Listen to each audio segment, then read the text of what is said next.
All right, let's just dive right in. I want you to think about something for a second. How did ideas go viral before, computers, the internet, even photocopiers? What was the original copy-paste? Well, the answer is actually pretty simple, but it's also kind of profound. It was woodblock printing. Seriously, this elegant, super clever technology was about to completely change the game for how information spread across the entire world. And that is exactly the story we're going to follow today. We're calling it the journey of an idea. We're going to see how this early form of printing did way more than just copy words. It completely reshaped societies, art, culture, the whole shebang. So, here's our roadmap. We're breaking this down into 5 parts. First up, the spark, where it all began in China. Then we'll see how an idea travels east to Japan and Korea. After that, we'll dive into the new reading culture that popped up. Then we get to the really beautiful stuff with Japan's floating world art. And finally, we'll see how it all wrapped up with the move from woodblocks to the West. Let's get into it. All right, first stop on our journey, the spark. This is the origin story. This is where one seriously clever invention in ancient China kicked off what was, no joke, a global information revolution. And here's something that might surprise you. The first goal of printing wasn't just to churn out cheap copies. No, it was actually to perfectly replicate the beauty of calligraphy, that incredible art of stylized handwriting. I mean, think about that for a second. The goal was perfection. The technology had to be so precise that it could duplicate this incredibly intricate art form, and it did, with amazing accuracy. Now, this didn't just happen overnight. It was a slow burn. The whole thing kicks off way back in 594 AD with the first hand printing. But fast forward to the 16th century, and that's when things really explode. And you know why? A super practical reason. They needed tons of textbooks for the big civil service exams. But then, just 100 years later, the game changes again. Reading becomes a hobby, a leisure activity, and suddenly print just diversifies like crazy. So how on earth did they actually do this? Well, check this out. First, you'd write the text on super thin paper. Then, you'd paste that paper face down onto a block of wood. Now, this is where the magic really happens. A master carver would come in and meticulously chisel away all the blank parts, leaving the characters sticking up, raised like a stamp. You ink the block, press a clean piece of paper on top, rub it, and boom, you've got a print. It was so much work, so demanding, but honestly, pure genius. Okay, so this idea was way too big to stay put. That brings us to our second chapter, an idea travels east. We're going to follow the technology as it makes its way over to Japan and Korea. And for the ancient world, this idea spread like wildfire. Around 768 AD, Buddhist missionaries brought the tech from China over to Japan. And it caught on so fast that just 100 years later, we get Japan's oldest known printed book. Then, by the 13th century, Korea had basically perfected the technique, creating this absolute masterpiece of woodblock printing.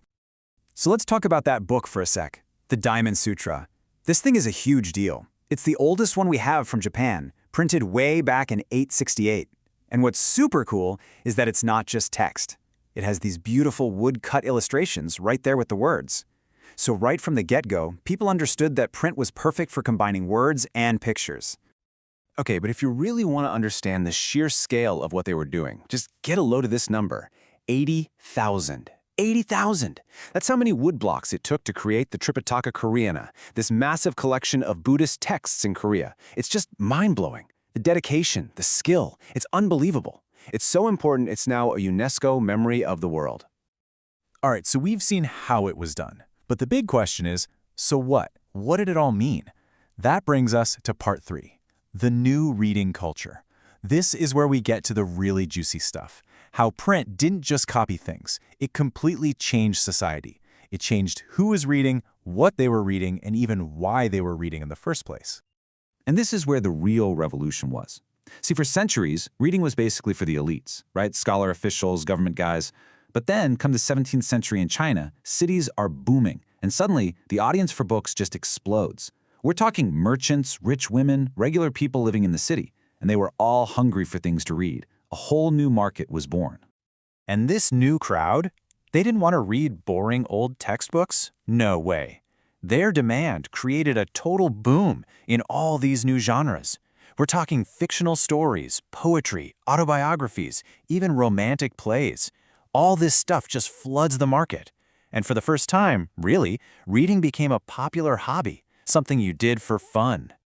And this was a huge social shift. It was more than just entertainment. Print was empowering. All of a sudden, women weren't just readers. They became published authors. Wealthy women, wives of officials, even courtesans. They started writing and publishing poetry and plays about their own lives, sharing their stories with the world. It was a total game changer. Okay, time for section 4, and this is where things get really beautiful. We're talking about Japan's floating world art. This is the moment where woodblock printing basically hits its peak as an art form. It's not just for text anymore, it's for creating absolutely breathtaking visual art that could be mass-produced. The style was called ukiyo-e. It literally means pictures of the floating world. Isn't that an amazing name? It was all about capturing these vibrant, fleeting moments of city life in Edo, which is modern-day Tokyo. These prints were like little windows into the world of tea houses, famous actors, beautiful courtesans. All of it. And if you want a name to connect with this movement, look no further than Kitagawa Utamaro. He was one of the true masters of the style, born right there in Edo in 1753. His work just perfectly captures that floating world vibe. But what's really fascinating is that these prints were a team effort. It wasn't just one guy. You'd have a publisher who'd commission the work. Then an artist, like Utamaro, would draw the master design. Then a skilled carver would take over. But, and this part is crazy, the original drawing was actually destroyed when they pasted it on the woodblock to carve it. So the only thing that survived was the block and the prints it made. Wild, right? And this art didn't just stay in Japan. Its influence went global. These prints made their way over to Europe and the US and totally blew the minds of some of the most famous artists ever. I'm talking about Manet, Monet, even Van Gogh. They were all completely fascinated by this style. And that brings us to our final chapter, From Woodblocks to the West. The story kind of comes full circle here, as a new technology from the West arrives on the scene, and it signals the beginning of the end for this incredible era of hand printing.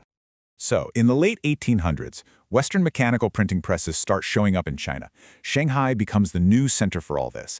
And pretty soon there's this gradual but unstoppable shift away from the old hand printing methods towards the new machines. And really, it was a massive change. Hand printing was all about artistry and skill. It was slow and deliberate.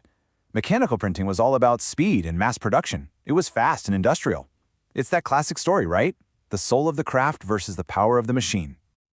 But when you really stop and think about it, the screen you're watching me on right now, it's a direct descendant of that simple little woodblock from centuries ago.